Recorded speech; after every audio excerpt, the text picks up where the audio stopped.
The silence in Sterling Tower's 42nd floor executive suite felt almost sacred. The kind of silence where every footstep echoed like a gunshot. I'd been working as a contract cleaner in downtown Chicago's financial district for 2 years, but nothing compared to cleaning the office of Elliot Sterling, CEO of Sterling Capital, and one of the most powerful men in the country. I moved quietly, dusting the glass shelves lined with awards, framed Forbes covers, and luxury travel photos. That's when my rag paused mid-swipe.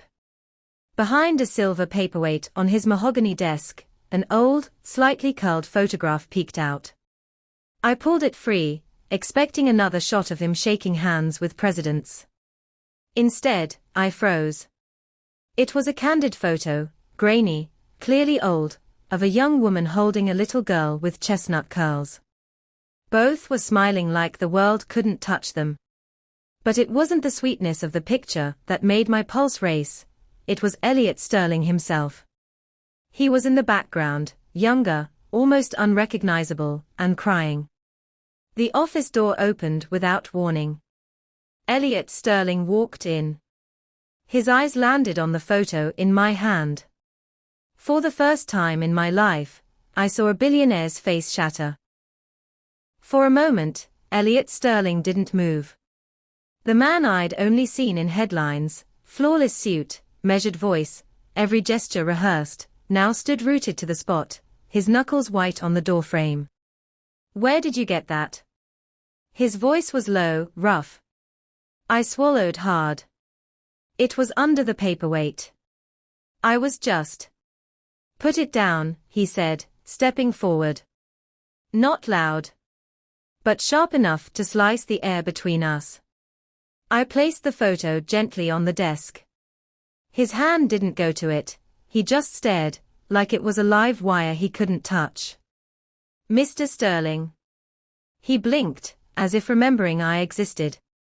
"You're Olivia, right? The cleaner?" "Yes, sir." Something flickered in his eyes, recognition, maybe. Or suspicion. "You didn't see anything." Before I could answer, the glass door swung open. Marion Hayes, his longtime executive assistant, stepped in with her usual brisk efficiency. She froze when she saw the photo. Her eyes darted from me to Elliot, calculating. "Should I come back?" she asked carefully. "No," Elliot said, his gaze still locked on me. "Stay. I think Ms. Clark and I need to have a conversation." Marion's brows arched. A billionaire asking to talk to the cleaning staff. That was unheard of. The morning rush of executives filtered through the hall outside, their heels clicking on the polished marble. Elliot gestured to the seating area near the window. "Sit." It wasn't a request. I sat on the edge of the leather chair, my cleaning glove still in my lap. Marion lingered by the door, clearly pretending to sort papers while keeping her ears open. Elliot walked to the floor-to-ceiling glass, hands in his pockets. "That photo, where did you see it before today?" "Never," I said truthfully. "I didn't mean." "You mean you don't recognize her?" The question hit me sideways.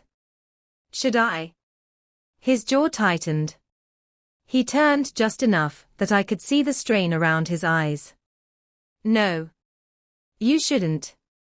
Before I could speak, Daniel Rhodes, Sterling Capital's senior VP, strode in without knocking. "Elliot, the board call is," he stopped cold when he saw me sitting there. His gaze flicked to Marion, then to Elliot. "What's going on?" "Nothing," Elliot said quickly.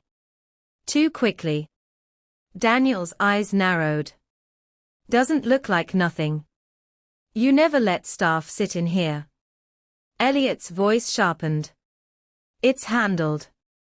But his eyes kept sliding toward the photo, like a man staring at a wound he thought had healed. That afternoon, Sterling Tower's top floor was unusually quiet. Most executives were in a quarterly meeting 2 floors down.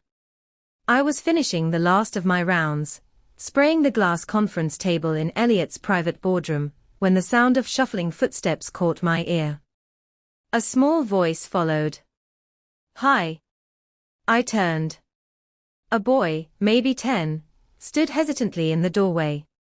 Dark hair, pale skin, wearing a tailored blazer that seemed 2 sizes too big. His left arm hung in a sling. "You must be." I started. "I'm Caleb," he said quickly, glancing over his shoulder. "My dad's in some meeting. I'm not supposed to be here." I smiled. "I'm not supposed to be talking to visitors either." He walked in anyway, eyes darting to the windows. "Do you know my dad?" "Not really," I admitted. He hesitated, then pointed to the glossy grand piano in the corner. "Will you play something?" I laughed softly. I can barely manage a scale. But Caleb's hopeful expression made me sit down on the bench. I pressed a few tentative keys. The sound filled the room like a secret. That's when the door opened. Elliot Sterling stepped in. He froze at the sight of his son beside me, smiling for the first time all day. "Caleb," Elliot's voice cut through the air like a blade, "you're supposed to be in the lounge." The boy's smile faded, but he didn't move from my side. "I just wanted to hear some music." "This is a corporate space, not a playroom," Elliot said sharply. His gaze shifted to me. "And you're paid to clean, not to entertain." I stood slowly. He asked politely. "That's not the point," Elliot snapped. His tone drew Marion from the hallway, her eyes widening when she saw the scene. "Mr. Sterling," she began, but he lifted a hand to silence her. Caleb's eyes darted between us, and for the briefest second, I caught a flash of something raw in Elliot's face. Not anger, fear. "I'll go," I said quietly, picking up my supplies. But Caleb's small voice stopped me.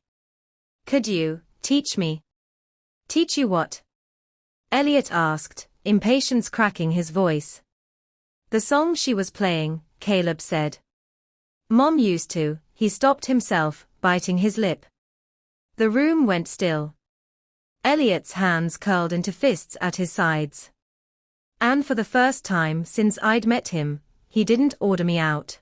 The silence stretched, heavy and awkward. Elliot looked at his son, then at me, like weighing a decision he wasn't ready to make. "Olivia," he said finally, his voice low. "My office. Tomorrow. 10 a.m. It wasn't a question. Marion's head snapped toward him in shock.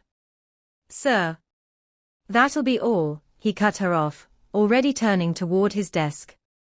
I nodded and left without a word, but my pulse hammered in my ears. The CEO, who barely acknowledged my existence, had just summoned me like a business prospect. That night, I barely slept. My tiny apartment felt even smaller, as I ironed my only decent blouse for the next day. It would have been life-changing money. I thought of my overdue bills, my mother's medical expenses, the leaks in my apartment ceiling. But I remembered the way he'd ordered his son around, the way his voice carried ownership instead of care. "No," I said. The word landed like a slap. Elliot blinked. "You're turning this down out of pride."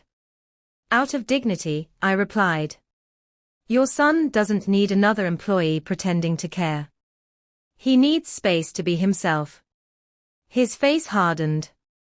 "You don't know my son." "No," I said softly.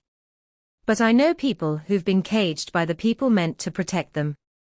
I stood, placed my card on his desk. Music room at the Westside Community Center. Tuesdays and Thursdays. First sessions free.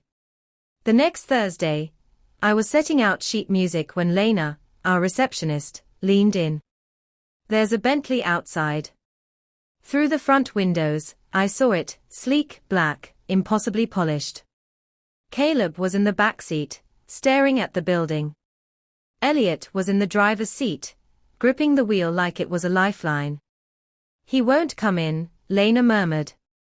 "Don't underestimate a determined kid," I said, remembering Caleb's face at the piano. The car door opened. Caleb stepped out carefully, arm still in its sling. Then, to my surprise, Elliot followed, dressed in casual clothes that still screamed privilege. Inside, the room buzzed with energy, kids laughing, instruments tuning. Caleb's eyes widened at the sight of a boy strumming guitar with one hand, a girl playing violin from a wheelchair. "It looks messy," Elliot muttered.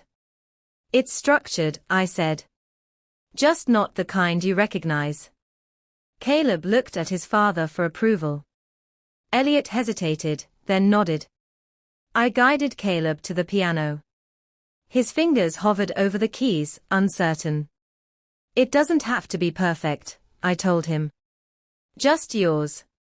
He pressed the first note. Then another. Slowly, awkwardly, he began to play the melody from the boardroom.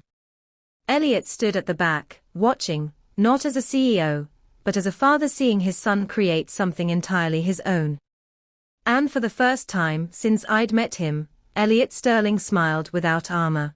Sometimes the smallest note can start the loudest change.